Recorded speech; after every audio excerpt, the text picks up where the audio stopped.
अगर ऐसा कह दिया जाए तो कोई अतिशयोक्ति नहीं कि इस समय हमारे भाग्य पर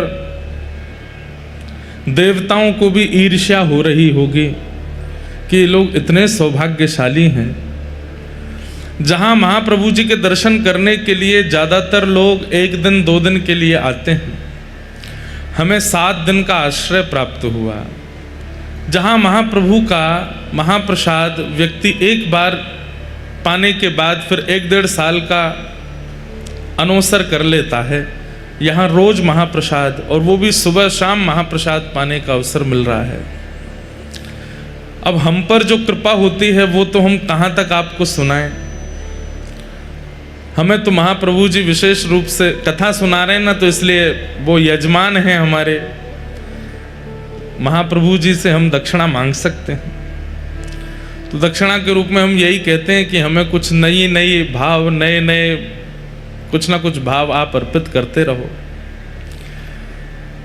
हम महाप्रसाद तो एक बार लेते हैं, बाकी हम ठाकुर जी की खिचड़ी पाते हैं।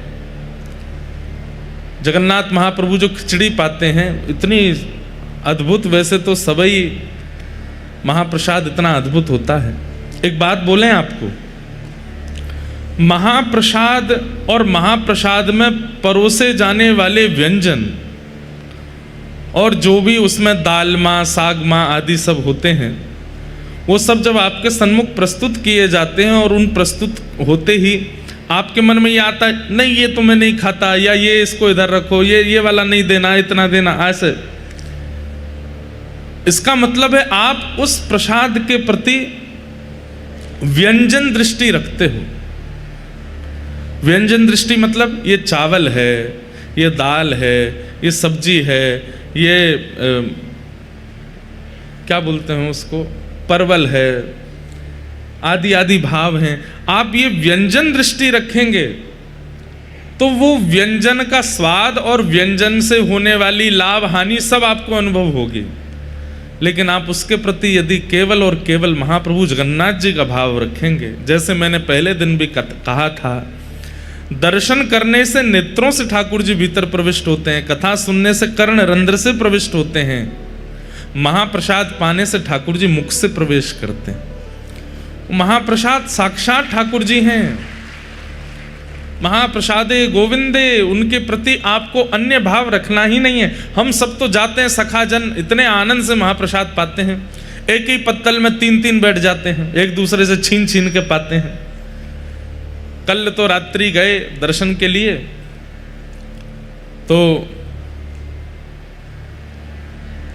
कल विशेष प्रसाद प्राप्त हुआ। जो महाप्रभु जगन्नाथ जी के सब श्रृंगारी जन पाते हैं, उसमें क्या होता है कि सब महाप्रसाद एक ही दही में घोल लेते हैं और उसको दही चिवड़ा जैसा बना लेते हैं, उसमें ही केला मीड़ देते हैं। अलग ही था, वो पहली बार पाया कल। और उसमें दालमा मिला करके पाते हैं। पुआ खाए मलाई के साथ, काय के साथ, रबड़ी नहीं, मलाई के साथ। हमारे एक पंडित जी तो मलाई के पीछे लड़ लिए सबसे कि मोए कम क्यों दइए, मोए ज्यादा चाहिए, एक दूसरे से छीन छीन के पा गए। कल खूब आनंद हुआ, ऐसी सुंदर कल प्रसादी पाई। क्या क्या कहते हैं उसे जो पाए थे, चिवड़ा, चिवड़ा चूना, चखूड़ा, चिवड़ा चखूड़ा है। क्या कुछ प्रसाद लाए हैं? महाप्रसाद साक्षात गोविंद ही आए हैं। क्या है? अरे वाह, खीर चोरा गोपीनाथ जी की क्षीर आई है। देखो पालें थोड़ी सी, हमारे शास्त्र आज्ञा कर दिए। अच्छा लाओ थोड़ा सा जो भैया तुलसी जो अक्षय तृतीया में जो लगा हुआ था जी, चंदन है। अच्छा जय हो। थोड़ा पा लेते हैं। अरे 5 साल अरे वाह, जय हो। आप वहीं बालेश्वर से ही आए? वाह, बड़ी कृपा। यहीं पधरा दो बस, हैं? ठीक। महाप्रसाद है और क्षीर चोरा गोपीनाथ जी ने जय हो जय हो जय जी जी जी जय चैतन्य चरितामृत भी प्राप्त हुए हैं। गोपाल भैया आपको बुलाया था जो अच्छा गोवर्धन में जो पंडित जी की समाधि जी जी जी पुरुषोत्तम मास में आपका कथा हुआ था जी मलुकुट वाले महाराज जी आके जो विमोचन किए ना गोवर्धन हाँ हाँ हाँ जी वही वाह वाह वही गोपाल भाई आपको बुलाया था भैया। हम आएंगे आप भी भैया बोले जल्दी आएंगे। महाराज जी की कथा है नवंबर 27 में। अच्छा मलुकुट वाले। हम आएंगे। अब आप विराज जा।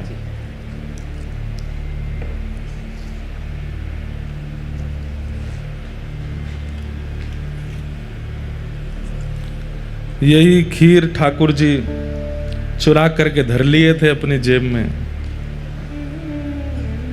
पूरी तो हम पाएंगे, आप लोगों को तो नहीं मिलेगी। लो भैया पधराओ। वाह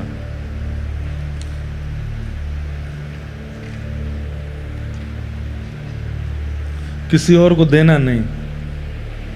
कईयों की दृष्टि पड़ी हुई है। एक पंडित जी आके बोले अभी मत पाइए, कथा के बाद पा लीजिएगा। मैंने कि मुझे पता है ना आप चट्ट कर जाओगे। हमारे शास्त्र आज्ञा करते हैं ठाकुर जी का प्रसाद आवे तो 1000 काम चल रहे हों, सबसे पहले उस प्रसाद का एक तिनका धर लो मुख में। क्यों? आपने सोचा प्रसाद आया, थोड़ी देर में, पहले बात तो सुनो, ताली पहले बजा देते हो। आपने प्रसाद आया और प्रसाद आते ही आपने विचार किया कि थोड़ी देर में पाऊंगा, और अगले ही क्षण प्राण चले गए तो प्रसाद तो रह गया ना, नहीं पा पाए। इसलिए प्रसाद कहीं भी तीर्थ का, किसी भी स्थान का जब सन्मुख आ जाए, जिस काम में लगे हो, जिस स्थिति में हो, जिस व्यवस्था में हो, तुरंत पहले प्रसाद सेवन कर लो। क्या पता अगले क्षण हमारे प्राण निकल गए तो। ठाकुर जी की सेवा कर रहे हो और ठाकुर जी की सेवा करते करते करते अब ठाकुर जी को सजा रहे हैं, तभी कोई द्वार पर आए, कोई रिश्तेदार आए, हम जगन्नाथपुरी से आए, प्रसाद लेके आए, ठाकुर जी को गोद में ही रखो, वो लाओ, एक हाथ में पहले प्रसाद दो, प्रसाद लेकर के तुरंत ऊपर से ग्रहण कर लो। आज झूठा नहीं होगा, अभी हमने कैसे पाया, ऐसे ही एक बूंद ऊपर से डाल लिया और फिर जो बचा हुआ है उसको केश में लगाओ, ठाकुर जी की पुनः सेवा में लग जाओ। कथा कर रहे हैं, प्रसाद आया, थोड़ा सा ऊपर से ग्रहण कर लिया, एक तिनका तो ले ही लेना चाहिए। उसके प्रति व्यंजन दृष्टि मत रखिए। हमारी आपसे हाथ जोड़ के निवेदन है, ठाकुर जी का प्रसाद, उसके प्रति व्यंजन दृष्टि मत रखिए।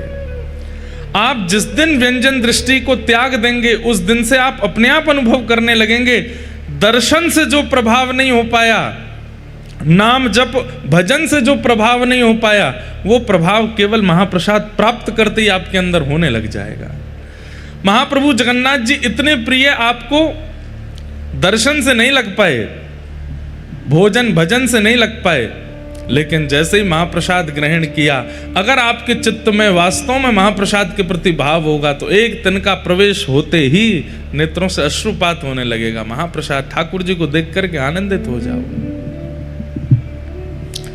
जो मेरी वाली खीर पहुंच गई है क्या नीचे? बांट दे। अच्छा वो दूसरी है, अच्छा सबन को आई है। लो भैया, हमको तो लगा हम ही स्पेशल हैं, हम तो इतरा रहे थे, इसलिए वो सबको ही मिल गई। बोलो खीर चोरा गोपीनाथ की जय। अब बस बैठ जाओ, ऐसे पाओ कि कोई को पता नहीं चले। महाप्रसाद तो कल रात्रि हमको क्या क्या नाम बताए थे, फिर भूल गया मैं। चूड़ा चूड़ा चूड़ा कचूड़ा, चूड़ा कचौड़ा, उसमें दालमा मिला मिला करके प्रेम से कल पाए। वो केवल ठाकुर जी के श्रृंगारी ही पाते हैं। हम पर थोड़ी कृपा हो गई, श्रृंगारी ने देख लियो तो बोले आओ आपको कुछ नया पवाते हैं, और कल भाव से रात्रि में वही पाए। उसमें कोई व्यंजन दिखाई नहीं दे रहा था, है क्या क्या, बस सब कुछ मिला हुआ ही है। जैसे पंढरपुर में एक भाव बनता है गोपाल काला। महाराष्ट्रियन कोई यहाँ बैठे होंगे तो उनको पता होगा। पंढरपुर में गोपाल काला, दो चार हाथ हिला रहे हैं, गोपाल काला। वहाँ गोपाल काला का भाव क्या है? जैसे ठाकुर जी वृंदावन में अपने सखाओं के साथ में प्रसाद पाते हैं, तो कैसे पाते हैं? विभ्रद वेणुम जठर पटयो श्रांग मित्रे च कच्छे वामे पाणे मृषण कवलम तत्फलम लांगुलीषु तिष्ठन मध्ये सुपर सुहृदो। बीच में बैठे हैं ठाकुर जी, चारों तरफ ग्वाल बाल बैठे हैं, और ठाकुर जी सबसे कहा कह रहे हैं, बोले अपने यहाँ की सबरी सामग्री जो जो तुम लेकर के आए हो सब मेरे सामने धर दो। तो कोई आलू की सब्जी लेके आयो है, कोई बैगन को भरता लेके आयो है, कोई अचार लेके आयो है, कोई खीर लेके आयो है, कोई छाछ लेके आयो है, कोई मखाने लेके आयो है, कोई बाजरे की रोटी, कोई ज्वार की रोटी, कोई गेहूं की रोटी लेके आयो है। ठाकुर जी सबसे मांग रहे हैं, बोले जो जो लाओ सब लाओ। और फिर सबकी सामग्री को ठाकुर जी ऐसे मीड़ मीड़ करके एक कर दे रहे हैं। इसमें भी बड़ा सुख है। कभी सब भक्तजन मिलकर के एक साथ कहीं जावें, आप लोग अपने अपने घर की अलग अलग सामग्री, अलग अलग रसोई की सामग्री लाओ और ठाकुर जी को भोग निवेदित करके फिर जहाँ जाओ वहाँ पे बढ़िया सबको मीड़ मीड़ करके एक घोल बना लो और फिर उसके बाद उसको प्रेम से पाओ। ऐसे ही ठाकुर जी ने गोपाल काला पाया। अपने सब सखाओं के यहाँ से सामग्री मंगा करके श्री पंडरीनाथ भगवान ने सबको मिला दिया और सबको मिला के उसमें दही डाल के, चिवड़ा डाल के, मक्खन डाल के बढ़िया प्रेम से निर्मित करके फिर ठाकुर जी ने उसको पाया, बांटा। पंडरीनाथ भगवान सबको बांटने लगे। कहते हैं कि देवता लाइन में लगे हैं पीछे, बोले हमको भी मिलेगा ठाकुर जी का गोपाल काला। तो जैसे ही देवताओं की पंक्ति आई सब खत्म हो गया, कुछ नहीं बचा। ठाकुर जी बोले अब तो नहीं बचा है। तो देवता इतने निराश हताश हो गए, अब हम क्या करें? तब देवताओं ने आपस में मीटिंग करी, बोले कि भैया अमृत तो मिल गया था हमको, लेकिन ये ठाकुर जी के अधरामृत का महाप्रसाद नहीं मिल रहा है, इसके लिए क्या करें? तो ब्रह्मा जी चतुर हैं, चतुर्मुखी हैं। ब्रह्मा जी ने कहा एक काम करो। बोले क्या? ये बगल में चंद्रभागा नदी है, इसमें मछली बन के बहने लगो। बोले तो ठाकुर जी पाने के बाद हाथ धोए जाएंगे तो एक आध कण वहां में जैसी आएगा उसी हम लोग पालेंगे। ठाकुर जी प्रसाद आदि पाकर के सब गए हैं चंद्रभागा नदी पर। इतने में ही चंद्रभागा नदी में सब मछलियों के रूप में 33 कोटि देवता प्रकट हो गए और वहीं विचलन करने लगे। जैसे ही ठाकुर जी हाथ धोमेंगे तो जो कण बह करके आएगा उसको हम पालेंगे। ठाकुर जी जैसे ही चंद्रभागा नदी पर पहुंचे, वहां जाकर के देखा, अब ठाकुर जी मछली तो दिख नहीं रही उनको, चार मुंह वाले ब्रह्मा दिख रहे हैं। ये नारद जी डोल रहे हैं, ब्रह्मा जी डोल रहे हैं, सूर्य चंद्र सब मछली बने डोल रहे हैं। ठाकुर जी ने सब सखा रुको रुको रुको रुको रुको रुको। बोले आज क्या करना है? बोले भैया आज चंद्रभागा में हाथ नहीं धोने। तो बोले क्या करने? जो नहीं पायो सुनो मेरे भैया, मेरी हथेली चाट। ये जितनों हाथ में लगो है, ये नेक भी चंद्रभागा जी में बहनो नहीं चाहिए। तो बोले क्या करो? बोले या को चाट चाट के सब खत्म कर लो। देवता जीव नकारे रह गए, मछली बने रह गए, लेकिन ठाकुर जी ने चंद्रभागा में हाथ नहीं धोया और सबरे सखा महाराज चाट गए पूरा हाथ, बिल्कुल एक कण भी नहीं बचा है हाथ में। उसके बाद में सबने जाके हाथ कुछ नहीं मिला देवताओं को। सोचो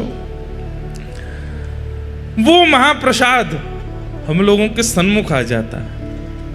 वो ठाकुर जी के अधरामृत का भोग हम लोगों को कितना सुख देने के लिए ठाकुर जी सहज में प्रकट कर देते हैं। क्यों नहीं हो रहा परिवर्तन? जिस महाप्रसाद को पाकर के देवादिदेव महादेव भी रुदन करने लगते हैं, प्रेमाश्रु और निमग्न होकर के नृत्य करने लगते हैं, हम इतना पाने हमको कुछ क्यों नहीं होता? क्योंकि महाप्रसाद के प्रति अब भी हमारी व्यंजन बुद्धि है, इसलिए हम पर वो प्रभाव नहीं होता।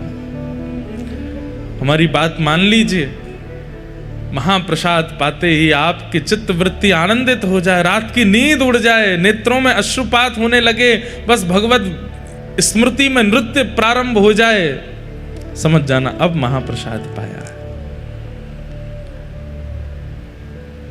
ऐसे प्रसाद की महिमा। तो महाप्रभु जगन्नाथ जी तो हम पे बड़ी कृपा कर रहे हैं।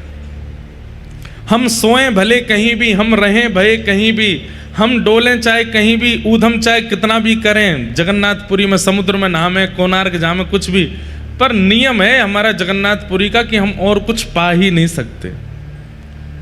हम सुबह से भूखे ही रहते हैं। ठाकुर जी का प्रसाद वैसे तो 4 बजे के बाद राजभोग मिलता है, 3 बजे के बाद, पर हमने 2-4 अपने गुप्तचर लगा रखे हैं कि कहीं से भी कथा विश्राम हो तब तक कुछ ले आओ भैया, नहीं तो प्राण हलक में आ जाते हैं। कथा से उठते ही महाप्रसाद पाते हैं, फिर रात्रि को 2 समय ही पाते हैं, लेकिन पाते महाप्रसाद ही। हमारी डाइट वाइट चल रही है, लेकिन सब विसर्जन कर दिया है समुद्र में। बोले कि जगन्नाथपुरी में जब हमारे ठाकुर जी मोटे ताजे तो हम काहे को पतले रहें, हम भी चकाचक ठाकुर जी की तरह आनंद करेंगे। महाप्रसाद का अद्भुत सुख है। और एक और बात बोलूं, आपने उसके प्रति व्यंजन बुद्धि रखी तो वो आपकी कैलोरीज और मोटापा सब बढ़ाएगा। आप उसके बाद ठाकुर जी की बुद्धि रखो, कुछ नहीं होगा, चकाचक वही रहेगा भाव जो है। ऐसे हमारे जगन्नाथ महाप्रभु महाप्रसाद पवाते हैं, और वो महाप्रसाद ठाकुर जी ही हैं। हम रोज महाप्रसाद की आप सबके सामने आकर के भाव बताते हैं, व्याख्या करते हैं। इसको आप मान लीजिए, कहीं भजन का तप बल है, कहीं तप का बल है, कहीं रुदन का बल है, कहीं गाने का बल है, कहीं नृत्य का बल है, कहीं श्रृंगार का बल है। जगन्नाथपुरी में केवल खाने का बल है। खाओ, चकाचक पाओ, महाप्रसाद पाते रहो। बोलो जगन्नाथ महाप्रभु की जय। ऐसे महाप्रभु जी की कृपा से हम आप सब लोग यहाँ विराजमान हैं।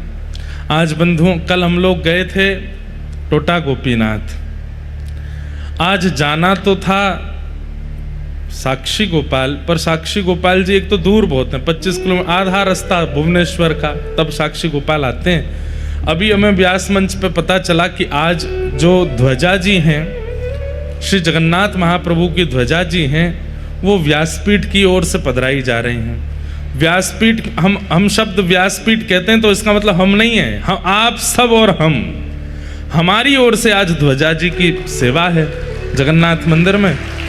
तो आज संध्या में साक्षी गोपाल, कल क्योंकि आज शाम को व्यासपीठ की तरफ से प्रसादी भी है सब लोगों की, 8:30 बजे जीयर स्वामी मठ बालासाही में, तो उसमें भी आप लोगों को पहुंचना है।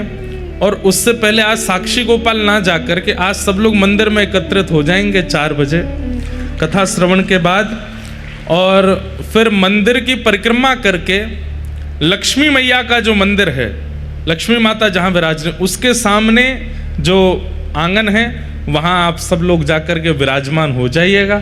4 साढ़े 4 बजे ध्वजा जी का पूजन होगा, और फिर ध्वजा जी आज व्यासपीठ की ओर से, भक्ति पथ परिकर की ओर से, सारस्वत परिवार की ओर से, और आप सभी श्रोता परिवार की ओर से, हमारे ठाकुर जी जो हमारे शर्मा जी के ठाकुर जी हैं, उनका जन्मोत्सव है, उसी उपलक्ष्य में कथा हो रही है, तो उनकी ओर से आज श्री जगन्नाथ महाप्रभु जी को ध्वजा जी अर्पण कराएंगे।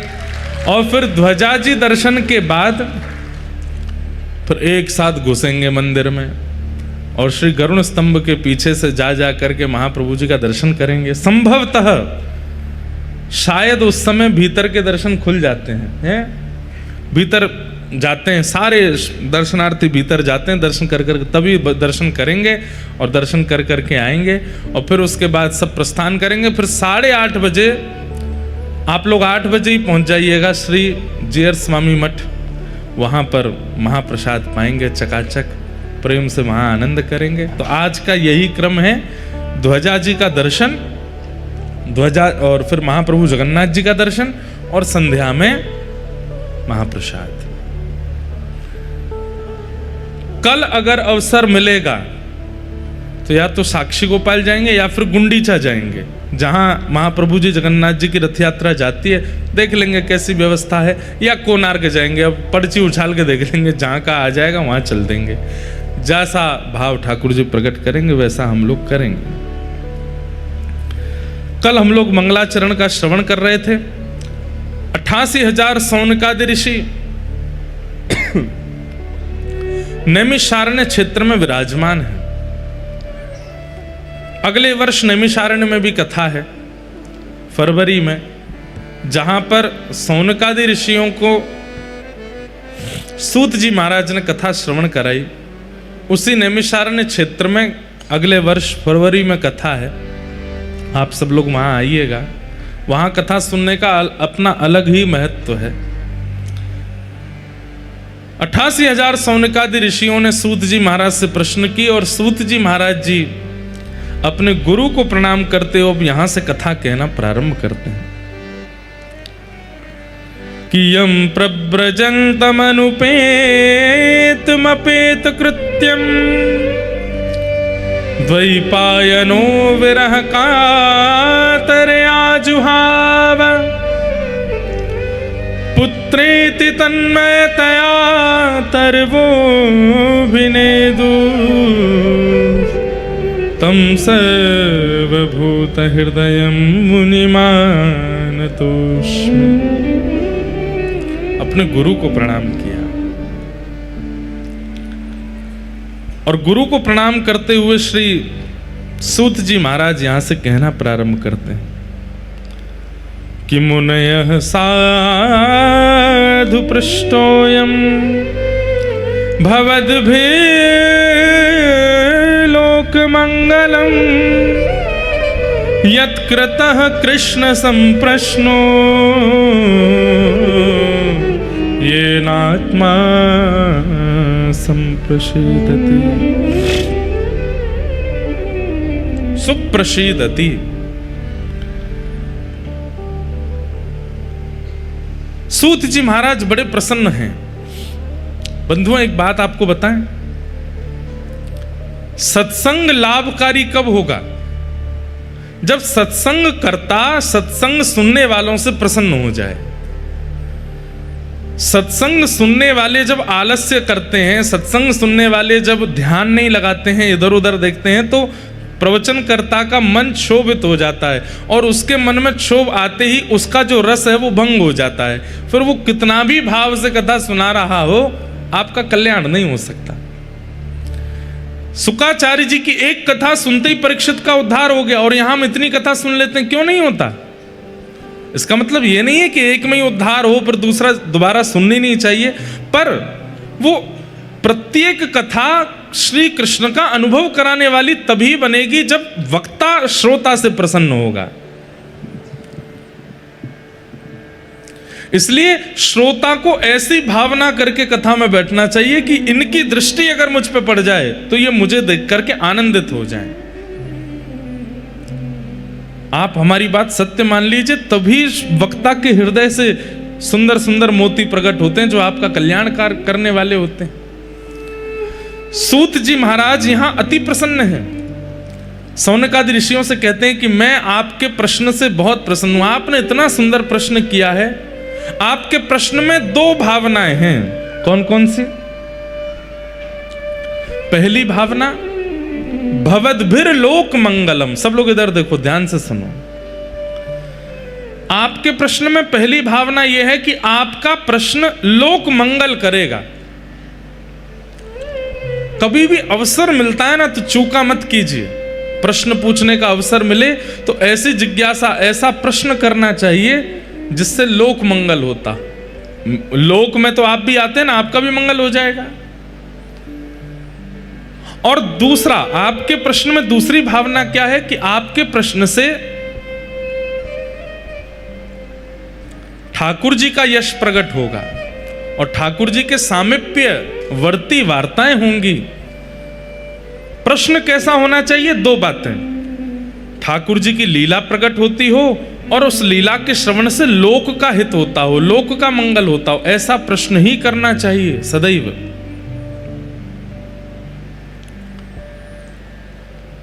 चैतन्य महाप्रभु जब जगन्नाथपुरी विराजे। बहुत ध्यान से सुनिएगा। रथ यात्रा का समय आया तो रथ यात्रा, मूल रूप से रथ यात्रा का कारण यह था, जो यहां का कारण है वो कारण क्या है? भगवान इंद्रद्युम्न राजा पर कृपा करने के लिए यहां जगन्नाथ बन करके पधारे। अब आप में से कई लोगों ने कथा सुन रखी है, पर कईयों ने नहीं सुने। कल मुझे एक व्यक्ति बोले महाराज जी आप कई विषयों पे कह देते हैं कि आपने सुना है, पर हमने नहीं सुना है वो, तो इसलिए आप बोल दिया करो। हमें लगा कि भाई रिपीटेशन क्यों करें, पर कर देते हैं। इंद्रद्युम्न राजा थे, कहते हैं उन्होंने इतनी तपस्या की, सतयुग में उनकी तपस्या प्रारंभ हो गई थी और सतयुग में ही उन्होंने ठाकुर जी का मंदिर निर्माण करा दिया था। ये इंद्रद्युम्न राजा कौन है? श्री अंगद जी महाराज, वही इंद्रद्युम्न राजा के रूप में पधारे, ऐसा भाव करते हैं। या जो विश्ववसु हैं उनको अंगद जी का रूप माना जाता है, दोनों भाव आते हैं। ठाकुर जी की प्रार्थना की कि आप प्रकट हो जाओ। भगवान ने कितने युग प्रतीक्षा करवा करके इनको स्वप्न देकर के कहा कि मैं नीलमणि रूप में विराजमान हूं, नील माधव रूप में विराजमान हूं, लेकिन यह नहीं बताया कि कहां विराजमान हूं। अब तो इंद्रद्युम्न राजा इतने व्याकुल हो गए, कहां है नील माधव, कहां है नील माधव, उन्हें खोजो। ये तो ऐसा हो गया कि अत्यंत प्यासा व्यक्ति पानी मांग रहा था, पानी कहाँ है, पानी कहाँ है? आपने कह दिया पानी जो है वो बलिया पंडा में है। अब ढूंढते रहो बलिया पंडा कहाँ है। आप बैठे दिल्ली, बंबई, कलकत्ता में और वहाँ हम कह रहे हैं बलिया पंडा में। अब आजकल तो गूगल बता देता है बलिया पंडा कहाँ पर, तब तो नहीं था। ठाकुर जी ने केवल इतना कहा कि मैं नील माधव रूप में तुमको मिलूंगा, लेकिन कहाँ मिलूंगा, कब मिलूंगा, कैसे मिलूंगा, इसकी कोई उद्घोषणा नहीं की। और व्याकुल हो गए। तब व्याकुलता के कारण आपने अपनी पूरी सेना को लगा दिया, बोले ढूंढो कहां है नील माधव भगवान। तभी आपके एक मंत्रिमंडल में थे श्री विद्यापति जी। वो विद्यापति भ्रमण करते करते करते करते एक बीहड़ जंगल में, जहां पर सबर जाति के लोग रहते हैं, जिन्हें कोल भील भी कहते हैं, वहां पहुंच गए। तभी वहां आपको एक परम सुंदरी ललिता नाम की कन्या दिखी। ये ललिता कौन है? ये विश्ववसु सवर की पुत्री थी, और विश्ववसु सवर के यहां ही नीलमाधव भगवान थे। देखो ठाकुर जी कैसी लीला करते हैं, अपना परिचय अपने आप ही कहीं ना कहीं से ठाकुर जी करा देते हैं, लेकिन परिश्रम आपको करना पड़ता है उनकी प्राप्ति के लिए। तो विद्यापति जी जैसी ललिता से मिले, ललिता इतनी सुंदर थी कि दोनों का प्रेम हो गया। ललिता ने जाकर के अपने पिता विश्ववसु जी से कहा कि मैं तो इनसे ही ब्याह करूंगी। विश्ववसु जी बोले ये ब्राह्मण हैं, हमको स्वीकार करेंगे? विद्यापति जी बोले नहीं, मुझे स्वीकार है। और ललिता जी का विश्ववसु जी से ब्याह हो गया। तभी विश्ववसु जी ने अनुभव किया कि रोज इनके ससुर जी, विद्यापति जी ने अनुभव किया कि इनके ससुर जी विश्ववसु सवर वो रोज सुबह कहीं जाते हैं और जब लौट करके आते हैं तो कस्तूरी, चंदन, कपूर, केसर की अद्भुत सुगंधी आती है।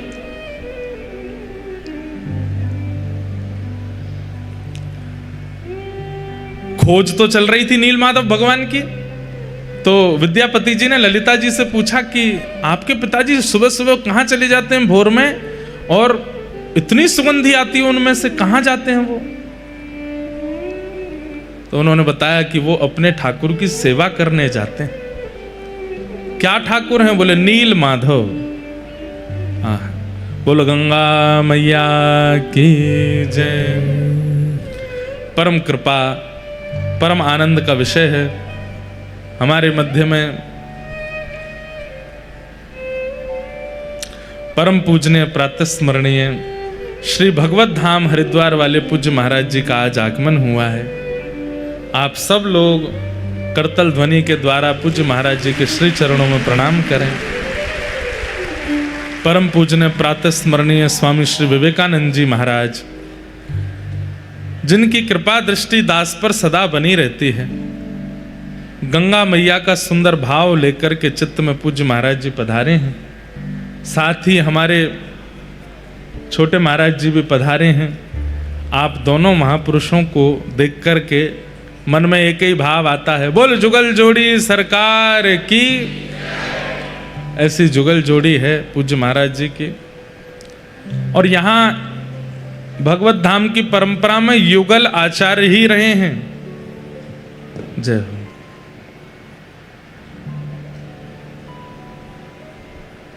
आज बड़ी कृपा है, देखो हमारे पूज्य स्वामी श्री विवेकानंद जी महाराज गंगा तट से आए हैं और पूज्य सदगुरुदेव भगवान यमुना तट से आए हैं। तो गंगा जमुना दोनों को मिलन है रहे हो है। और कहाँ हो रहा है? वैसे तो गंगा जी गंगा सागर में जाकर के ठाकुर जी के चरणों में विलीन होती हैं, सागर में विलीन होती हैं, पर यहाँ यमुना गंगा दोनों संगम होकर के और हम आप सब वैष्णवों को लेकर के श्री जगन्नाथ चरण रूपी सागर में विलीन हो रहे हैं। ये अति आनंद की बात है। हम कथा क्रम में चलें, बहुत ध्यान से सुनिएगा। तो विद्यापति, इनका विवाह किनसे हुआ? ललिता जी के साथ। तो ललिता जी किसकी पुत्री हैं? विश्ववसु सवर की। और विश्ववसु के यहां पर नील माधव भगवान की सेवा होती है गुप्त रूप से। एक बात हम आपसे निवेदन करना चाहते हैं, आप लोग माने तो। हमसे तो यह बात हो नहीं पाई, लेकिन अगर आपसे हो जाए तो करके देख लीजिएगा। अपने सेवा के ठाकुर जी को अति गुप्त कर लीजिए। ना उनका फोटो खींचना है, ना किसी को दर्शन कराने हैं। और जो कक्ष है, जिस कक्ष में ठाकुर जी विराजते हैं, उस कक्ष में कम से कम 1 वर्ष तक प्रयास कीजिए कि कोई नहीं जावे, केवल आप जाओ अपने ठाकुर जी के पास। आप सेवा करो, आप ही भोग पधराओ, आप ही श्रृंगार करो। और जो भी सामग्री लेकर के आते हैं ठाकुर जी के लिए, खिलौने लेके आओ, ठाकुर जी के लिए सखी स्वरूप लाओ, बंगले लेकर के आओ, जो भी लाओ सब बाहर लेकर के आइए, छुपा के लाइए सबको, क्योंकि घर वालों को भी नहीं पता चले क्या आया है। और 1 वर्ष तक अपने ठाकुर जी की आप सेवा बिल्कुल गुप्त रूप से कीजिए, गोपनीय रूप से कीजिए। ना उनकी फोटो कहीं डालिए, ना किसी को दिखाइए। घर के सदस्यों से भी कह दीजिए ये बाहर चित्र लगा हुआ है, इसी में दर्शन कर लो, भीतर नहीं आना है। हो सकता है कलेश भी हो जाए कई घरों में, लेकिन कोई बात नहीं, ठाकुर जी अगर प्रकट हो जाए तो कलेश सह लेना। हम आपको आचार्यों की परंपरा की अनुकूलता से ये बात बता रहे हैं, किसी को मत आने दीजिएगा। 1 साल बाद आप अनुभव करेंगे। 1 साल तो बहुत लंबा होता है, कुछ ही दिनों में आप अनुभव करने लगेंगे कि ठाकुर जी को आप जिस अवस्था में छोड़ के गए, ठाकुर जी उस विपरीत अवस्था में आपको मिलेंगे। आपके संग सेवा, आपके संग लीला करेंगे। क्यों? उसके पीछे कारण है। नित्य ठाकुर जी आपसे मिलते हैं, आप ठाकुर जी से मिलते हो। उससे क्या होगा? ठाकुर जी को यह विश्वास हो गया कि भाई ये प्रचार में नहीं है, ये केवल मेरो है। ये बाहर जाके किसी को बताता भी नहीं है, बाहर से अंदर आके किसी से कुछ कहता भी नहीं है। तो बहुत कठिन ही है सेवा, लेकिन करके देख लो।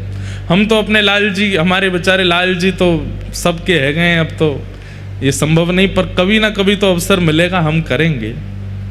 किसी को मत दिखाओ, आप सेवा करो, आप ही भोग लगाओ, आप ही सामग्री पधराओ।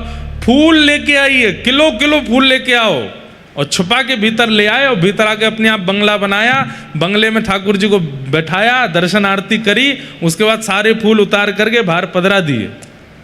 किसी को दर्शन मत करा। श्रीनाथ जी में 56 भोग लगता है। नाथ द्वार में आप 56 भोग की सेवा कर लीजिए, यजमान बन जाइए। आपको भी 56 भोग पवाते हुए ठाकुर जी का दर्शन नहीं होगा।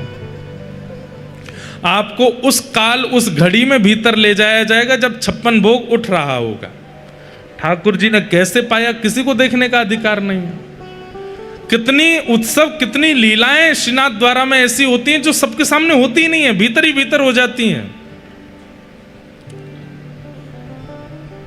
ठाकुर जी को उससे ये अनुभव होता है कि ये केवल मेरे प्रचार के लिए नहीं है, ये अपने लिए मेरी सेवा कर रहा है।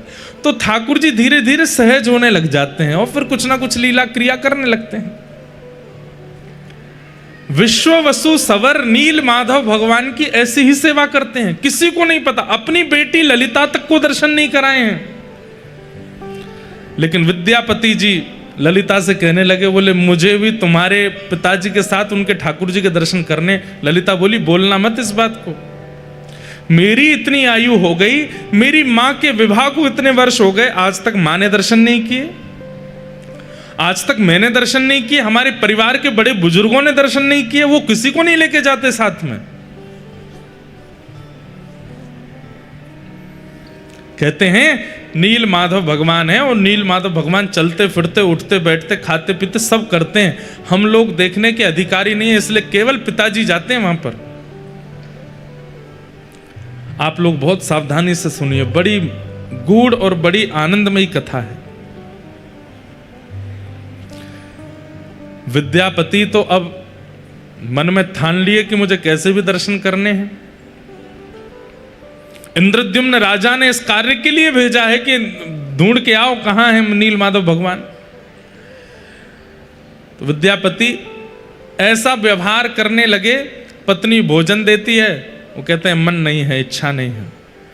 पत्नी बात करती है तो थोड़े उखड़े उखड़े से रहते हैं। पत्नी सबके कारण पूछती है, बोल कारण क्या है, आप इतने उदास क्यों हैं? तो एक ही कारण देते हैं, नील माधव का दर्शन कराओ। एक दिन ललिता ने जाके अपने पिताजी विश्ववसु जी से कहा, पिताजी अगर आपको ये बात पता चले कि आपकी बेटी का परिवार गृहस्थ आश्रम खत्म हो रहा है तो आप क्या करेंगे?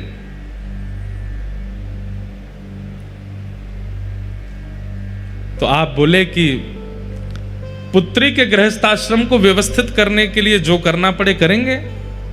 तो बोले मेरा गृहस्थ आश्रम अगर नील माधव भगवान के दर्शन करा करके संभलता हो तो आप क्या करोगे? मना कर दिया, बोले बिल्कुल नहीं, नील माधव भगवान के दर्शन नहीं होंगे, केवल नाम स्मरण कर लो, केवल चिंतन कर लो, दर्शन नहीं कराऊंगा मैं। चरणों में गिर गए ललिता, बोले मुझे दर्शन नहीं करने हैं, हम तो बचपन से सुनते आए हैं कि हम उनके दर्शन नहीं कर सकते, पर मेरे जो पतिदेव हैं ये हमारे परिवार के सदस्य भी बने, इनको कैसे समझाएं हम? ये मुझसे बात नहीं करते, भोजन नहीं पाते, कुछ भी नहीं करते, आप कृपा कीजिए ना पिताजी, इनको दर्शन करा दीजिए। अनेक दिनों तक तो विश्ववसु मना करते रहे, लेकिन एक दिन पुत्री पर बहुत दया आ गई और नील माधव भगवान को कृपा करनी है, इसलिए उनके मन में भावना आ गई। बोले चलो ठीक है, तो दर्शन कराते हैं, लेकिन आंख पे पट्टी बांध के ले जाऊंगा ताकि रास्ता ना देख ले, नहीं तो रोज रोज पहुंच जाएंगे। विद्यापति बोले आप तो बस दर्शन करा दो। वो ठहरे विद्यापति, उनका नाम ही विद्यापति है। कहीं कहते हैं धान, कहीं कहते हैं सरसों की पोटली अपने कमर पर बांध ली और उसमें छेद कर दिया, और सुबह जब निकले हैं विश्ववसु ने आंखों पर पट्टी बांध दी है, लेकर के जा रहे हैं नील माधव भगवान का दर्शन कराने के लिए। सरसों गिरती जा रही है, आप जैसे ही ऊपर पहुंचे जाकर के पट्टी खोली, महाराज आहा नील माधव भगवान का दिव्य स्वरूप दर्शन करके आनंदित हो गए। बोले चलो हो गए दर्शन, अब वापस चलो। वापस लौट करके पुनः पट्टी बांध करके लेकर के आए। कुछ दिन प्रतीक्षा करते रहे विद्यापति, बोले अभी पौधे उग जाएंगे, उसके बाद तो रास्ता तो मिल ही जाएगा। लेकिन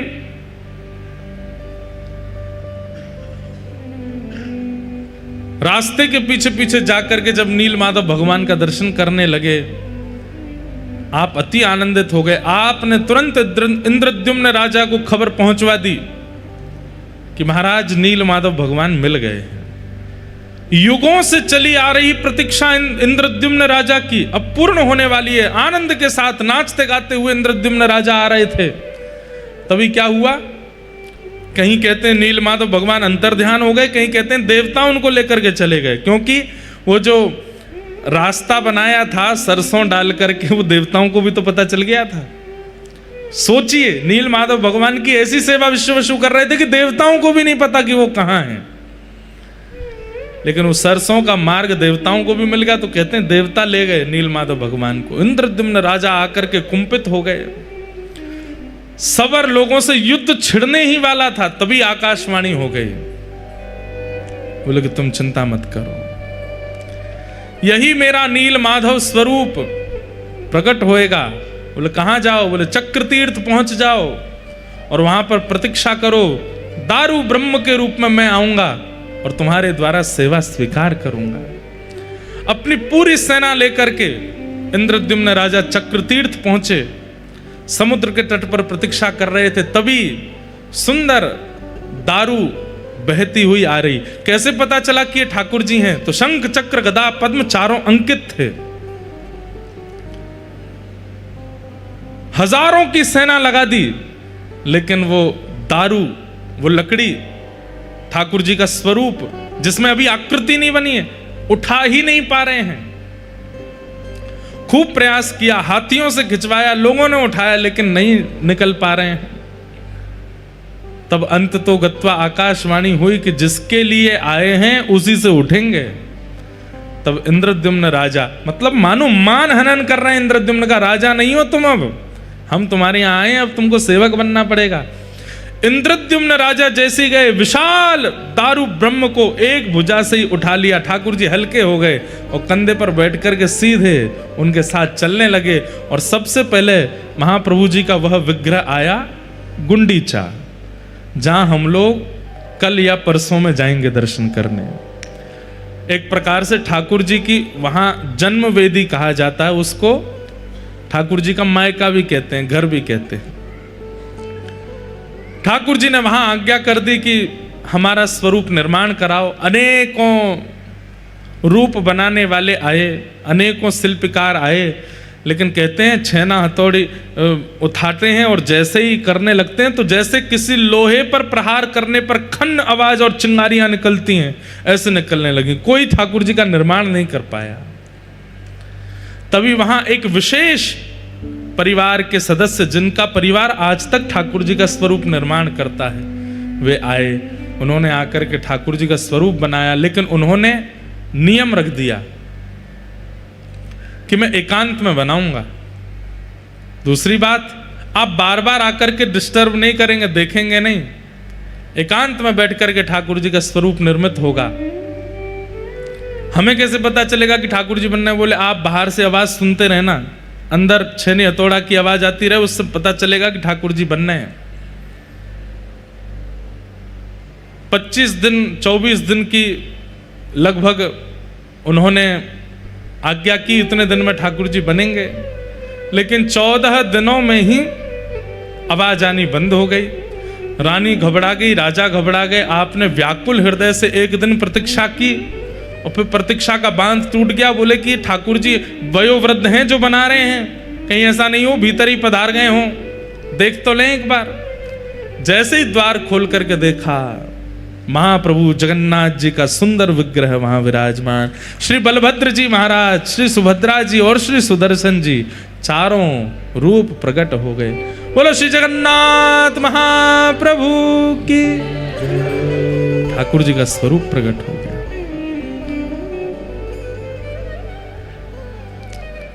लेकिन इंद्रद्युम्न राजा घबरा गए। हाय राम, ये मैंने क्या किया? अभी पूर्ण तिथि पूरी हुई नहीं, उससे पहले ठाकुर जी का मंदिर खोल दिया, तो अधूरे ठाकुर जी रह गए। कैसे नेत्र हैं, कैसा मुख है, हाथ भी नहीं बने हैं, उदर भी नहीं बना है, ठाकुर जी तो अधूरे रह गए। तभी ठाकुर जी ने आकाशवाणी करते हुए कहा, नहीं इंद्रद्युम्न राजा, ये परिपूर्ण स्वरूप है। बाकी के स्वरूप मानव दर्शन के लिए हैं, इसलिए उनमें हस्त कमल, चरण कमल, नासिका, कान सबका दर्शन होता है। परंतु ये तो श्री राधा भाव, विरही भाव विगलित स्वरूप है।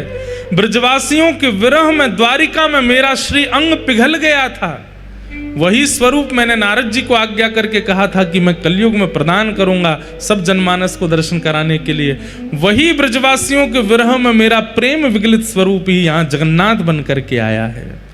इसलिए तुम इनको अधूरा मत समझो, ये मेरा परिपूर्ण श्री राधा भाव परिपूर्ण स्वरूप है मेरा, इन्हें स्वीकार कर। आहा, अब सतयुग में बना हुआ मंदिर, उसमें ठाकुर जी को विराजमान करना था। रथ का निर्माण हुआ और जैसे ही रथ पर आरूढ़ होकर के महाप्रभु जगन्नाथ जी वापस श्री मंदिर की ओर आने लगे, कहते हैं गुंडीचा महारानी रथ के आगे लेट गई। जिस प्रकार श्री ठाकुर जी वृंदावन से मथुरा गए थे तो गोपियों की स्थिति हुई, वैसी गुंडीचा महारानी की हो गई कि आप मेरा घर छोड़ के क्यों जा रहे हैं नाथ, आप यहां से क्यों वापस जा रहे हैं। राजा के समझाने पर भी गुंडीचा नहीं मानी, अनेक विद्वानों के द्वारा समझाने पर भी गुंडीचा नहीं मानी। तो कहते हैं महाप्रभु जगन्नाथ जी सचल हो गए और रथ से उतर करके नीचे आए और आकर के गुंडीचा को हृदय से लगाया और कहा, मां आप चिंतित क्यों होती हो। बोले मैं कैसे रहूंगी, आप मेरा घर छोड़ के जा रहे हैं। तो महाप्रभु जगन्नाथ जी बोले, मां विश्व कल्याण के लिए, जगत कल्याण के लिए मेरा श्री मंदिर में जाना आवश्यक है। मैं घर पर बैठ करके जगत कल्याण नहीं कर पाऊंगा, मुझे मंदिर में जाना पड़ेगा। वहीं आकर के सब, अब यहां तो घर है, आज की बात होती तो गुंडीचा में भी दर्शन करते लोग, लेकिन उस समय में लोग कहीं ना कहीं विचार तो करते गुंडीचा तो घर है, राजा का निवास है, यहां पर कौन जाए कौन नहीं जाए, कहीं इस कारण से लोग दर्शन करने नहीं आए तो। और पूरी व्यवस्था और पूरे नियम से वो मंदिर बना है, सतयुग युग का बना हुआ मंदिर है, उसमें मुझे विराजना है मां। पर मैं वचन देता हूं, हर साल स्नान पूर्णिमा के 15 दिन बाद मैं स्वयं रथ पर आरूढ़ होकर के आपके घर आऊंगा और फिर यहीं रह करके अपनी मां के द्वारा प्रदत्त किए गए लालन पालन भोग सामग्री सबको स्वीकार करूंगा। साल भर तो मैं जगत कल्याण के लिए मंदिर में विराजूंगा, पर साल में एक सप्ताह के लिए मैया मैं आपके पास आऊंगा, आप चिंतित मत हो। गुंडीचा मैया फिर भी नहीं मानी, बोली आप तो ऐसे ही आश्वासन यशोदा मैया को दिए थे कि परसों आ जाऊंगा, और परसों के बरसों बीत गए, आप लौट करके नहीं आए। तब भगवान ने गुंडीचा मैया को हृदय से लगाया और हृदय से लगाते ही गुंडीचा मैया को यह भाव दिखाया कि मैया आप कोई और थोड़ी हो, आप यशोदा ही तो हो। यशोदा ही तो गुंडीचा के रूप में आई हैं, ये नंद बाबा ही श्री नील इंद्रद्युम्न राजा के रूप में आए हैं। मैंने जो वचन दिया था कि मैं आऊंगा वो मैं जगन्नाथ वेश में पूरा करूंगा, आप यहीं विराजो। ये गुंडीचा वृंदावन है और श्री मंदिर द्वारिका है, और मैं द्वारिका से निश्चित यहां आऊंगा और आकर के आपको सुख प्रदान, अपना वचन निभाऊंगा। ठाकुर जी वर्षों पूर्व दिए गए द्वापर के वचन को निभाते हैं रथ यात्रा करके। ठाकुर जी ने कहा था कि मैं आऊंगा ब्रजमंडल, और ठाकुर जी जाते हैं। इंद्रद्युम्न राजा और गुंडीचा मैया दोनों चरणों में बैठ गए। भगवान बोले वरदान मांगिए, क्या चाहिए। इंद्रद्युम्न राजा ने वरदान मांगा कि हमारा वंश आगे ना बढ़े। क्या मांगा, हमारा वंश आगे ना बढ़े, ऐसी कृपा करो। और ठीक उसी समय गुंडीचा मैया ने क्या मांगा, हमें एक संतान हो जाए, एक पुत्र हो जाए। नीलाद्रीनाथ जगन्नाथ भगवान हंसने लगे, बोले कि ये क्या कह रहे हैं आप दोनों। इंद्रद्युम्न राजा ने पत्नी की ओर देखा, बोले क्या मांग रही हो तुम ठाकुर जी से। बोले मैं तो संतान मांग रही हूं। आप क्या मांग रहे हो। बोले मैं तो कह रहा हूं कि संतान ही नहीं हो। अब पति पत्नी दोनों विपरीत अवस्था मांगेंगे। ठाकुर जी बोले कैसे पूरी होगी। इंद्रद्युम्न राजा कह रहे हैं संतान नहीं चाहिए, और गुंडीचा मैया कह रही है संतान चाहिए। दोनों में वहीं पर ही महाराज द्वंद्व सा होने लगा। संतान चाहिए, वो बोले संतान नहीं चाहिए, संतान चाहिए, संतान नहीं चाहिए। ठाकुर जी बोले बस बस बस रुको, हम तुम्हारा समाधान करते हैं। इंद्रद्युम्न राजा को संतान नहीं चाहिए, आपकी पत्नी गुंडीचा को संतान चाहिए। अब ये तो एक ही क्रिया से पूर्ण हो सकता है। बोले क्या, मैं ही आपकी संतान बन जाता हूं। आज के बाद आप पूरे विश्व में कह दीजिएगा कि कितने बालक हैं? बोले 3 बालक हैं, 2 लाला 1 लाली। लाला कौन है? बोले बलभद्र और श्री जगन्नाथ हमारे लाला हैं और श्री सुभद्रा जी हमारी लाली हैं। बंधुओं, आज भी महाप्रभु जगन्नाथ संभवतः आगामी चतुर्दशी को, कब है चतुर्दशी? आज है कि कल है? कल है संभवतः चतुर्दशी को। आज भी महाप्रभु जगन्नाथ जी इंद्रद्युम्न राजा का श्राद्ध करते हैं, क्योंकि वे मेरे पिता हैं। ब्राह्मण भोज कराते हैं। आज भी महाप्रभु जी अपने पिताजी का स्मरण करके अपने पिता भाव की पूर्ति करते हैं। हाँ? मार्गशीर्ष में श्राद्ध करते हैं तृतीया को, 3 दिन तक श्राद्ध करते हैं अपने पिताजी का स्मरण करके। महाप्रभु जगन्नाथ जी आज भी इंद्रद्युम्न राजा का स्मरण करते हैं, ब्राह्मण भोज कराते हैं, दक्षिणा वितरण करते हैं, अपने पुत्र धर्म का निर्वहन करते हैं। परमात्मा होते हुए पुत्र धर्म का निर्वहन करते हैं और हम जीवात्मा होते हुए भी पुत्र धर्म का निर्वहन नहीं करते। ठाकुर जी का ऐसा भाव। अब ये तो है एक भाव रथ यात्रा का, पर दूसरा भाव प्रकट करते हैं श्री चैतन्य महाप्रभु। श्रीमन चैतन्य महाप्रभु जब जगन्नाथपुरी पधारे, आपने यहाँ के उस समय के राजा से कहा कि आप हमको एक सेवा प्रदान कर दो। बोले क्या? महाप्रभु जगन्नाथ जी गुंडीचा जाएंगे, तो उससे पहले गुंडीचा मार्जन होगा, गुंडीचा को स्वच्छ किया जाएगा, गुंडीचा को बढ़िया कलशों में जल भर भर के धोया जाता है, बुहारा जाता है, सुंदर झाड़ू लगाते हैं, पोंछते हैं, सुंदर बनाते हैं। ठाकुर जी आ रहे हैं। राजा ने कहा कि प्रभु आप तो हमारे पूजनीय हैं, हमारे वंदनीय हैं, ये सेवा तो सेवक लोग कर लेंगे ना, आपको करने की क्या आवश्यकता है? चैतन्य महाप्रभु बोले कि ये सामान्य झाड़ू पोंछा की सेवा नहीं है। जगन्नाथ महाप्रभु की रथ यात्रा कोई गुंडीचा देवी के दर्शन के लिए जाते हैं, वहां मां को कृपा करने के लिए जाते हैं, ये भावना तो एक है, पर मूल भावना तो ये है ठाकुर जी द्वारिका से वृंदावन जा रहे हैं। राजा ने कहा ठाकुर जी तो द्वारिका से वृंदावन कभी नहीं गए, द्वारिका आने के बाद ठाकुर जी का वृंदावन गमन तो हुआ नहीं। तब श्री चैतन्य महाप्रभु कथा सुनाते हैं, बोले कि एक बार गए। कब गए हैं? कुरुक्षेत्र में सूर्य ग्रहण हुआ था और सूर्य ग्रहण के काल में सब द्वारिकावासी कुरुक्षेत्र पहुंचे हैं और यहां से सब ब्रजवासी भी कुरुक्षेत्र पहुंचे हैं। ना तो ब्रजवासियों को पता है कि वहां द्वारिकाधीश और द्वारिकावासी आ रहे हैं, ना द्वारिकाधीश और द्वारिकावासियों को पता है कि यहां ब्रजवासी आ रहे हैं। केवल द्वारिकावासी और ब्रजवासी गए नहीं, पूरे भारतवर्ष के लोग वहां इकट्ठे हुए थे सूर्य ग्रहण पर यज्ञ करने के लिए। लेकिन जैसे सूर्य ग्रहण काल में वहां सब एकत्रित हुए, तब धीरे धीरे खबर उड़ने लगी और उड़ते उड़ते ठाकुर जी तक पहुंची कि ब्रजवासी यहां आए हुए हैं। ब्रजवासियों का नाम सुनते ही, यहां आए हुए हैं सुनते ही ठाकुर जी इतनी तत्परता से पूरी व्यवस्था में लगे थे। सूर्य ग्रहण में ऐसे यज्ञ होगा, ऐसे हवन होगा, ऐसे वेद पूजन होगा, पाठ होगा। लेकिन जैसे ही सुना कि ब्रजवासी आए, ठाकुर जी तो बलदाऊ दादा से बोल, दाऊ दादा आप ही संभालो, अब मैं संभाल नहीं पाऊंगा। चिंतित हो गए ठाकुर जी। इच्छा तो हो रही है मैं कैसे भी ब्रजवासियों के सन्मुख पहुंच जाऊं, लेकिन एक कदम बढ़ाते ही ठाकुर जी रुक जाते हैं। बोले किस मुंह से जाऊं? मैया पूछेगी लाला इतने दिनान बाद आयो है तो का जवाब दूंगो? नंद बाबा मुंह को गोद में उठावे को आएंगे तो मैं किस मुंह से उनकी गोद में जाऊंगो?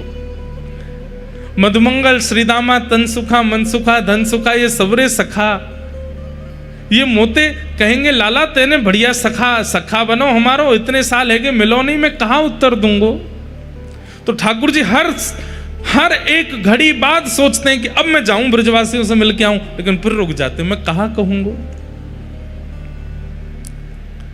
सूर्य ग्रहण का समय आया, सुंदर स्वर्ण के सिंहासन पर ठाकुर जी को विराजमान किया गया। भारतवर्ष के कोने कोने से विप्रदेव आए हैं, कोई तुलसी अर्चन कर रहे हैं, कोई सहस्त्र कमल अर्चन कर रहे हैं, कोई पुष्प अर्चन कर रहे हैं, कोई रत्न अर्चन कर रहे हैं। सब ठाकुर जी के चरणों में कहीं से तुलसी चढ़ाई जा रही है, कहीं से पुष्प चढ़ाए जा रहे हैं। पर ठाकुर जी उस समय केवल नेत्र बंद करके ये बार बार विचार कर रहे हैं कि मैं परमात्मा हूं, मुझे कृपा करनी है। लेकिन बार बार ठाकुर जी भूल जाते हैं कि मैं परमात्मा हूं। फिर सोचते हैं मैं तो लाला हूं। यहाँ ब्रजवासी बाहर डोल रहे होंगे, यशोदा मैया नंद बाबा यहीं कहीं आसपास ही होंगी। जोर से सुगंधी भीतर लेते हैं कि वायु में कहीं नंद बाबा की हृदय की, यशोदा मैया की हृदय की सुगंधी मुंह को आ जाए। यहां नंद बाबा को पतो चली कि द्वारिकाधीश आए हैं,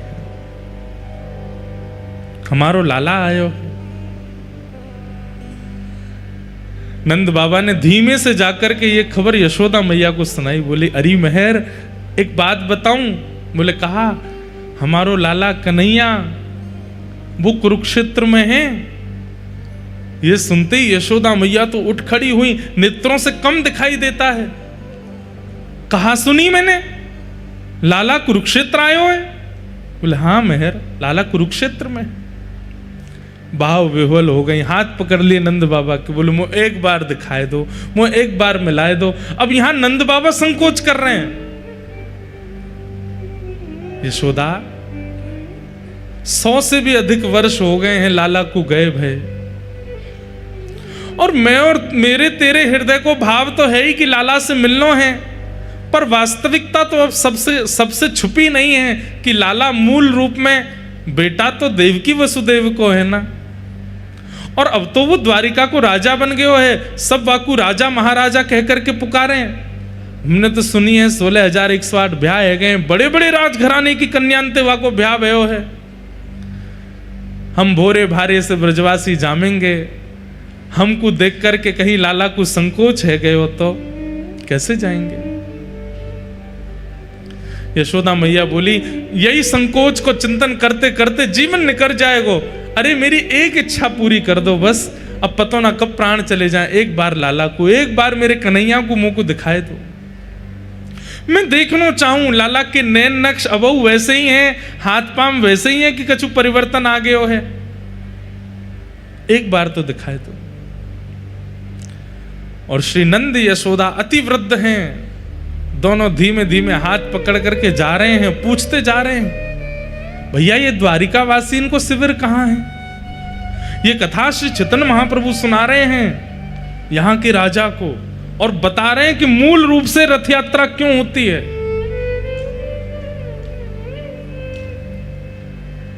पूछते जा रहे हैं द्वारिका वासी कहां है?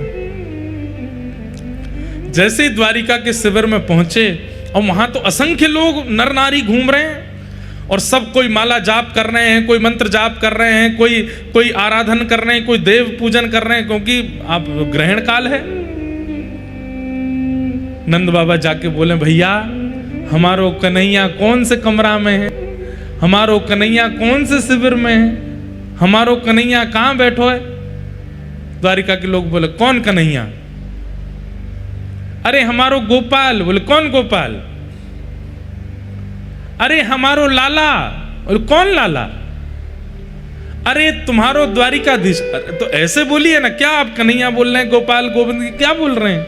राजा धीराज महाराज गौ ब्राह्मण प्रतिपालक वसुदेव नंदन देवकी नंदन श्री कृष्ण चंद्र भगवान, ऐसे कहिए। अब हमते तो भैया बोले को ना इतना लंबो चौड़ा, हम तो वृंदावन ते आए, हम तो कन्हैया गोपाल गोविंद ही बोले, कहाँ हैं? अच्छा, वो सामने सभागृह है ना, वहां पर असंख्य ब्राह्मण देव उनकी अर्चना कर रहे हैं। आप लोग जाइएगा, कोने में खड़े होकर दर्शन कर लीजिएगा। अभी ग्रहण काल है, आराधना चल रही है, वहां पर विक्षेप मत कीजिएगा। नंद यशोदा बोले हाँ ऐसे ही करेंगे। ऐसी सभा थी, असंख्य लोग बैठे थे, और दूर आकर के नंद बाबा यशोदा मैया पीछे खड़े है गए। नंद बाबा ने प्रथम दृष्टि में जैसे ही ठाकुर जी को देखा, ठाकुर जी की अवस्था 100 वर्ष के आसपास हो गई है, लेकिन ठाकुर जी का यौवन आज भी बाल कृष्ण की तरह है, आज भी वैसे ही कमल नेत्र हैं, आज भी ठाकुर जी के गुलाबी गाल हैं, आज भी अभी तक मुख पे रेशे प्रकट नहीं हुए हैं, ये दाढ़ी मूछ आदि अभी ठाकुर जी के आई नहीं है। रोने लगे नंद बाबा। यशोदा मैया बोली कहां भयो? बोले अरे यशोदा तू को तो दिखेगो नहीं, लाला सामने ही बैठो है, मुंह को दिख रहा है। यशोदा मैया तो व्याकुल लगे, मुंह को लेके चलो, मुंह को समीप लेके जाओ, मैं देखूंगी लाला को। ना अभी मना करी है ना सबन ने, पीछे खड़ी रहे। यहां यशोदा मैया थोड़ी हट करन लगी, जिद करन लगी, पीछे के लोग थोड़े से अव्यवस्थित जैसे हो गए। सब कहने लगे थोड़ी शांति रखिए, ठाकुर जी की आराधना चल रही है। और वो शांति कराते कराते कराते थोड़ी आगे तक आवाज आई तो भगवान के नेत्र खुले कि ये ऐसी अव्यवस्था कहां हो रही है। और जैसे ही ठाकुर जी ने नेत्र खोल करके पीछे देखा, 80 बरस के थे नंद बाबा जब लाला भये, आज कितनी अवस्था है ठाकुर जी की। नंद बाबा 200 वर्ष के आसपास है, बड़ी दाढ़ी, वयोवृद्ध स्वरूप है गए और नंद बाबा को। जैसे ही ठाकुर जी ने नंद बाबा देखे और नंद बाबा के बगल में खड़ी भाई यशोदा मैया हट कर रही है, मुंह को लाला से मिलनो है। ये दृश्य जैसे ही ठाकुर जी ने देखा, आराधना तो सब भूल गए। वहां पर जितने ब्राह्मण खड़े, हाथ में रत्न की आराधना, कोई तुलसी की आराधना, कोई कमल की आराधना, वेद मंत्र बोल रहे हैं, साक्षात वेद प्रकट होकर के ठाकुर जी की आराधना कर रहे हैं। ठाकुर जी तो सब भूल भाल गए, तुरंत कूदे हैं अपने सिंहासन से और दौड़ करके गए और जाकर के मैया मैया मैया कहते हुए ठाकुर जी गए और जाकर के श्री यशोदा मैया की गोद में अंग में अंक से लगाया नहीं है। जैसे एक छोटा बालक दौड़ करके बहुत दिन बाद परदेश से आए हुए पिता की गोद में उछल करके लपक जाता है, गोद में चढ़ जाता है, ऐसे ही ठाकुर जी यशोदा मैया की गोद में चढ़ गए ऊपर। अपने दोनों पैरन से मैया की कमर पकड़ ली, हाथन से मैया को अंग पकड़ लियो और रुदन करने लगे, मैया की गोद में चढ़ गए।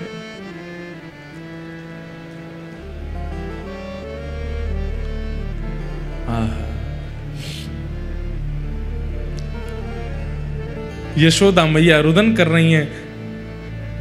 इतनी अवस्था ठाकुर जी की हो गई, 16,108 ब्याह हो गए, प्रत्येक पत्नी से संतान भी हो चुकी हैं और संतानों के भी ब्याह हो चुके हैं। उस अवस्था में ठाकुर जी यशोदा मैया की गोद में चढ़ गए और मैया की गोद में जाते बहुत देर तक तो रुदन करते रहे और थोड़ी देर बाद मैया के वक्ष पर अपना हाथ फेरन लगे और बोले मैया मुझे बहुत दिना से भूख लग रही है, मैं अभी तक तृप्त ना भय हूं, मैया मुझको अपना दूध पिवा, अब ही पिवा।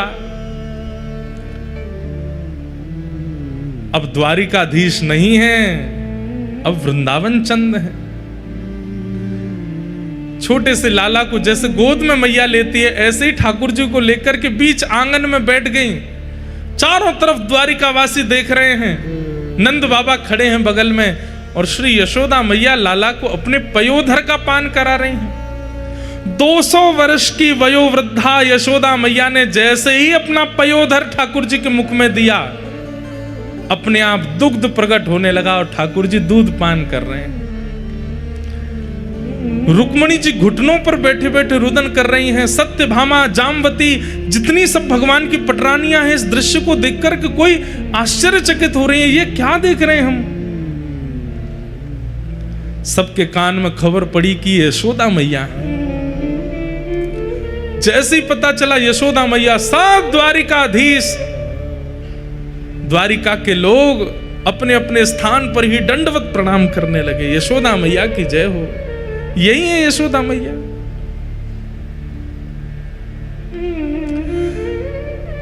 दूर से दाऊ दादा को पता चली कि मैया आई हैं, दौड़ करके आए और बोले मैया मैं तो बचपन से ही कहता आया हूं, तुम या कन्हैया को ही ज्यादा प्रेम करो, आज भी वाक को अपने पयोधर पे वाई दी। और मैं, मैया ने तुरंत अपनी दूसरी गोद कही, लाला तू भी आ जा। और श्री दाऊ दादा भी लेट गए हैं गोद में और दाऊ दादा दूसरा पयोधर पान कर रहे हैं। दोनों मैया के पयोधर का पान कर रहे हैं।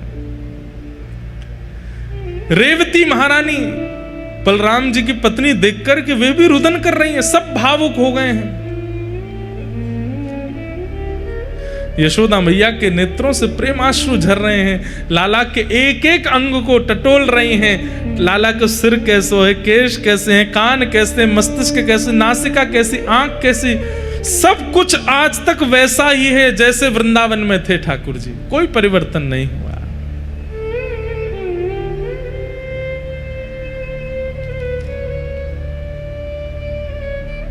देवकी मैया को पता चली कि यशोदा जी आई हैं।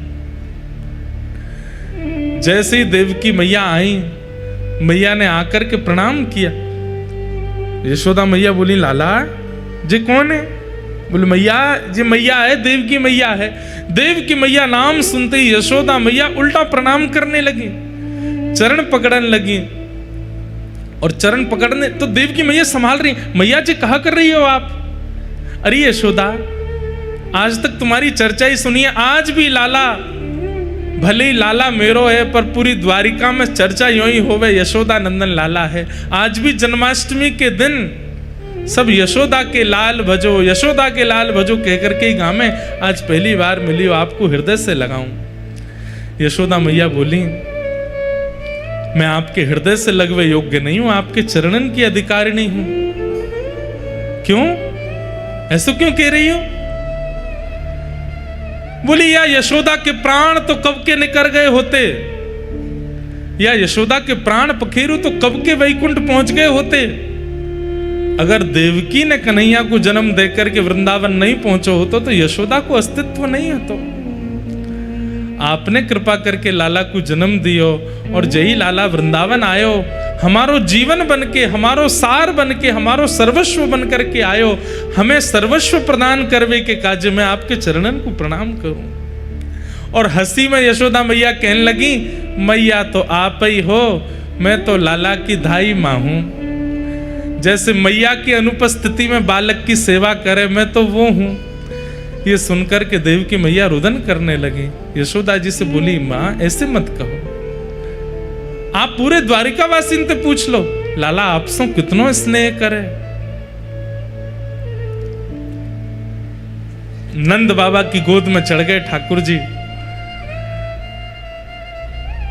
ठाकुर जी मानो जैसे बिल्कुल बाल अवस्था में आ गए हों, अब बिल्कुल द्वारिकाधीश जैसी लीला नहीं करने। द्वारिका के लोगों ने कभी ठाकुर जी को ऐसे देखा ही नहीं, कभी यशोदा की गोद में, कभी नंद बाबा की गोद में। और यहां दाऊ दादा जिनसे सब डरते हैं, जगन्नाथपुरी में भी श्री दाऊ दादा से ही डरते हैं सब, महाप्रभु जी से कोई नहीं डरता। वो दाऊ दादा भी आज इतने बालवत अपनी क्रिया कर रहे हैं।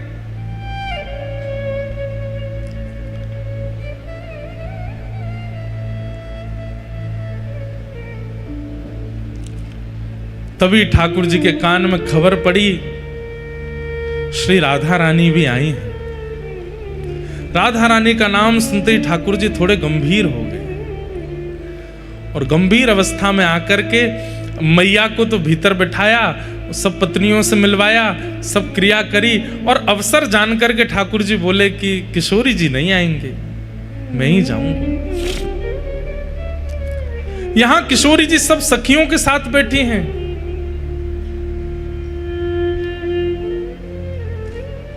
तभी बैठी बैठी किशोरी जी अचानक कहती हैं, ललिता ऐसो क्यों लग रहा है कि द्वार पर श्री कृष्ण आए हैं? तू देख तो। ललिता जी बोली, कृष्ण नहीं आए हैं, हमें अभी अभी पता चली है कि उनकी तो आराधना चल रही है, बड़े बड़े विप्रदेव आकर के उनकी अर्चना कर रहे हैं, वो बड़े व्यस्त हैं, वो कहां से आ जाएंगे यहाँ पे। किशोरी जी बोली, नहीं ललिता, तू एक बार जाकर के देखना, मुझको ऐसा लग रहा है द्वार पर श्री कृष्ण खड़े हैं। विशाखा जी बोली, आपको क्यों ऐसा अनुभव हो रहा है? किशोरी जी बोली, अभी अभी जो ब्यार चली ना वायु की, वह ब्यार में श्री कृष्ण के तन की सुगंधी है, और ये सुगंधी आज 100 वर्ष बाद मेरी नासिका को प्राप्त भई है। मेरा हृदय मयूर नृत्य कर रहा है, मुझको पूर्ण रूपेण विश्वास है। तुम द्वार पे जाके देखो, श्री कृष्ण खड़े हैं। ललिता विशाखा जैसे ही गई और जैसे ही द्वार से पर्दा हटा करके देखा, लाल नेत्र हैं ठाकुर जी के, अश्रु बिंदु भरे हैं नेत्रों में, और श्याम सुंदर चुपचाप खड़े हैं नीची नजर करके।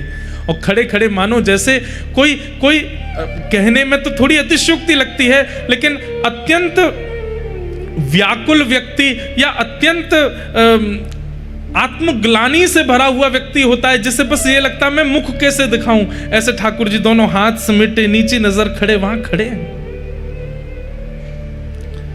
देख करके तुरंत समस्त अष्ट सखियां आदि सब गोपियों ने सब तुरंत दंडवत प्रणाम किया। आज 100 वर्ष की प्रतीक्षा के बाद ठाकुर जी दिखे। ललिता विशाखा जी बोल रही हैं, लेकिन मुख से शब्द नहीं प्रकट हो रहे हैं। कह रही हैं, श्याम सुंदर आप यहां क्यों खड़े हैं? भीतर चलिए, किशोरी जी बुला रही हैं। ठाकुर जी बस सिर हिला के इशारा कर रहे हैं, मैं अधिकारी नहीं हूं भीतर जाने का। यहां भीतर किशोरी जी व्याकुल हो रही हैं और बार बार बस यही देख रही हैं, इतना समय, इतना विलंब क्यों लग रहा है, क्यों नहीं आ रहे हैं श्याम सुंदर। जैसे ही किशोरी जी बाहर निकलने के लिए अपने आसन से उठी, तभी ललिता जी बोली, देखो श्याम सुंदर आप भीतर नहीं जा रहे, किशोरी जी बाहर आ रही हैं। जैसे ही ठाकुर जी ने सुना कि किशोरी जी आ रही हैं, तो अरे वो क्यों श्रमित हो रही है, मैं चल रहा हूं ना भीतर।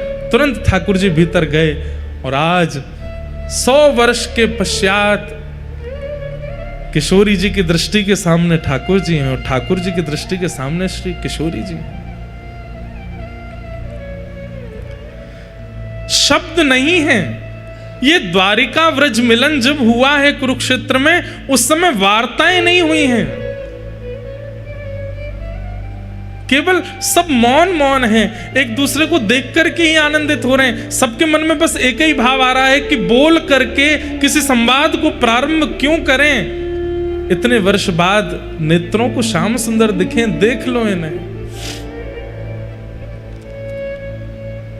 ठाकुर जी किशोरी जी के चरणों में बैठ गए और चरणों में बैठ करके कहना तो चाहते हैं कि मुझे क्षमा कर दो, लेकिन कह नहीं रहे हैं। केवल हाथों से जब चरण स्पर्श किए तो स्पर्श मात्र से किशोरी जी को यह अनुभव हो रहा है कि ठाकुर जी क्षमा प्रार्थना कर रहे हैं। बंधुओं, प्रेम की एक अवस्था है, ध्यान से सुनिएगा, कि हमारा प्रेमी भले ही हमसे दूर चला जाए, हमारा प्रेमी भले ही हमसे बात ना करे, हमारा प्रेमी भले ही हमें वर्षों तक दिखाई ना दे, लेकिन फिर भी उसके प्रति हमारे चित्त में दोष उत्पन्न ना होना, यह प्रेम का स्वरूप है।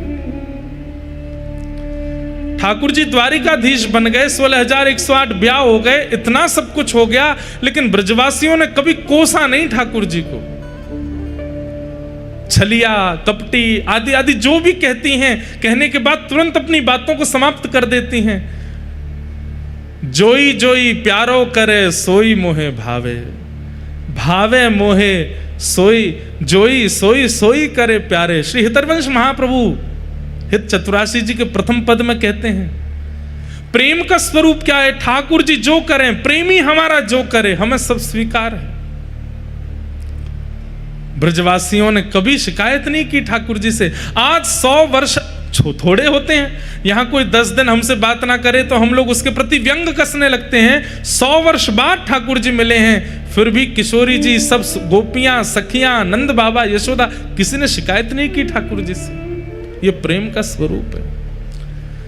ठाकुर जी जिस प्रकार किशोरी जी के चरण कमलों का स्पर्श कर रहे हैं, किशोरी जी समझ गई हैं कि ये मुझसे क्षमा प्रार्थी हो रहे हैं। तुरंत किशोरी जी नीचे बैठ गई, हाथ पकड़ लिए, बोले आप क्या कर रहे हैं? ये इस प्रकार आप चरण क्यों छू रहे हैं? ठाकुर जी कह रहे हैं, मुझे बहुत आत्मग्लानि हो रही है। आप ब्रजवासियों को जो कष्ट, जो पीड़ा, जो विरह मैंने दिया है, उस विरह से मुझे बहुत कष्ट हो रहा है।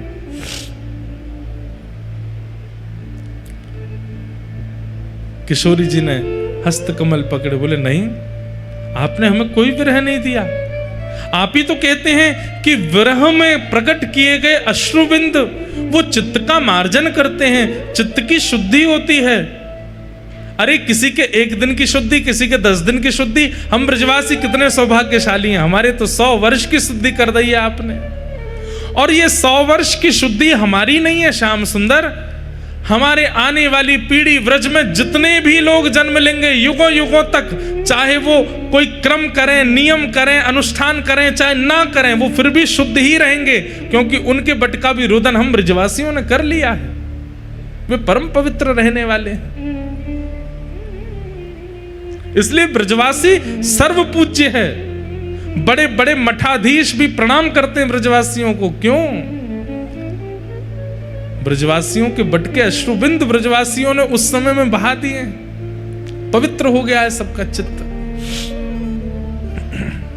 और जो आत्मग्लानि के कारण ठाकुर जी बहुत असहज हो रहे थे, किशोरी जी ने तुरंत हस्तकमल पकड़ा और सब गोपियों से कहा, अरे 100 वर्ष है गए, श्रृंगार पेटी खुली नहीं है, आज श्रृंगार पेटी खोलो। और 100 वर्ष बाद आज पहली बार श्रृंगार पेटिका खुली है। ललिता जी चंदन घिस रही हैं, विशाखा जी आदि सब सखियां सुंदर सुंदर रत्न लेकर के आ रही हैं, सुंदर सुंदर पुष्प के आभूषण लेकर के आ रही हैं, और श्री किशोरी जी श्याम सुंदर को वृंदावन चंद के रूप में श्रृंगार कर रहे हैं। अभी तक तो द्वारिकाधीश बनते हैं, लेकिन आज वृंदावनाधीश बन रहे हैं। किशोरी जी श्रृंगार कर रहे हैं। हो तो दासी नित्य तिहारी, हो तो बहुत सुंदर पद है। और बंधुओं, आपको जान के आश्चर्य होगा, महाप्रभु जगन्नाथ जी आज भी इस पद को सुनते हैं। षोडश गीत श्री हनुमान प्रसाद पोद्दार जी के द्वारा लिखे गए ये 16 पद, जिसमें एक पद ठाकुर जी गाते हैं किशोरी जी के लिए, दूसरा पद किशोरी जी गाती हैं ठाकुर जी के लिए। उसमें ये पद मुझे अति प्रिय है और महाप्रभु जगन्नाथ जी को भी बहुत प्रिय है। किशोरी जी गा रही हैं ठाकुर जी को सहज करने के लिए।